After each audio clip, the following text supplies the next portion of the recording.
బులెటిన్లో మరో breaking news చూస్తున్నాం. లోక్సభ ఎన్నికలు ముగిసి కొత్త కేంద్ర ప్రభుత్వం ఏర్పడినా ఈవీఎంలపై నెలకొన్న వివాదం మాత్రం ముగియడం లేదు. ఈవీఎంలపై ప్రపంచంలోనే అత్యంత సంపన్న వ్యాపారవేత్త ఎలాన్ మస్క్ ప్రకటన తరువాత కాంగ్రెస్ ఎంపీ రాహుల్ గాంధీ సైతం కీలక వ్యాఖ్యలు చేశారు. భారతదేశంలో ఈవీఎం బ్లాక్ బాక్స్ లాంటిదని అభివర్ణించారు. వాటిని పరిశీలించడానికి ఎవరికి అనుమతి లేదని స్పష్టం చేశారు. భారత ఎన్నికల ప్రక్రియలో పారదర్శకత గురించి తీవ్రమైన ఆందోళన లేవనెత్తుతున్నాయని తెలిపారు.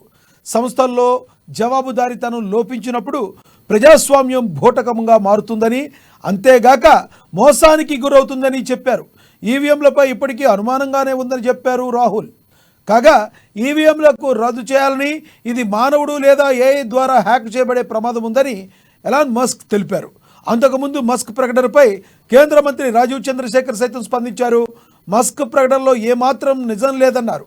ఇంటర్నెట్ కనెక్ట్ చేయబడిన ఓటింగ్ మెషిన్లను రూపొందించడానికి సాధారణ కంప్యూటింగ్ ప్లాట్ఫామ్లను ఉపయోగించే ఇతర ప్రదేశాల్లో వర్తించవచ్చని చెప్పారు.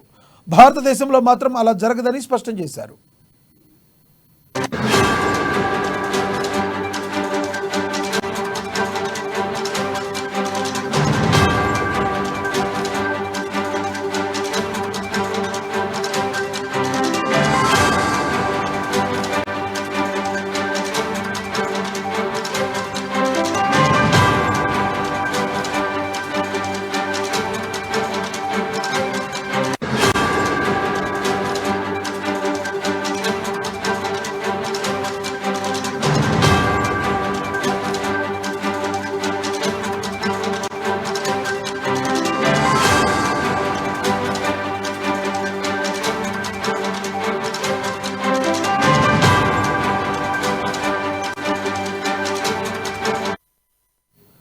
లోక్సభ ఎన్నికలు ముగిసే కొత్త కేంద్ర ప్రభుత్వం ఏర్పడిన ఈవీఎంలపై నెలకొన్న వివాదం ఇప్పుడులో ముగిసేటట్లేదు.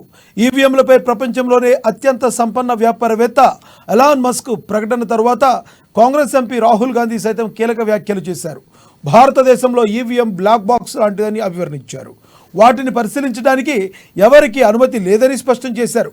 భారత ఎన్నికల ప్రక్రియలో పారదర్శకత గురించి తీవ్రమైన ఆందోళన లేవనెత్తున్నాయని తెలిపారు. సంస్థల్లో జవాబుదారీతనం లోపించినప్పుడు ప్రజాస్వామ్యం భూటకంగా మారుతుందని, అంతేగాక మోసానికి గురవుతుందని చెప్పారు. ఈవీఎంలపై ఇప్పటికీ అనుమానంగానే ఉందని చెప్పారు. కాగా ఈవీఎంలకు రద్దు చేయాలని, ఇది మానవుడు లేదా ఏఐ ద్వారా హ్యాక్ చేయబడే ప్రమాదం ఉందని మస్క్ తెలిపారు. అంతకుముందు మస్క్ ప్రకటనపై కేంద్ర మంత్రి రాజీవ్ చంద్రశేఖర్ సైతం స్పందించారు. మస్క్ ప్రకటనలో ఏమాత్రం నిజం లేదన్నారు. ఇంటర్నెట్ కనెక్ట్ చేయబడిన ఓటింగ్ మెషిన్లను రూపొందించడానికి సాధారణ కంప్యూటింగ్ ప్లాట్ఫామ్లను ఉపయోగించే ఇతర ప్రదేశాల్లో వర్తించవచ్చునని చెప్పారు. భారతదేశంలో మాత్రం అలా జరగదని స్పష్టం చేశారు.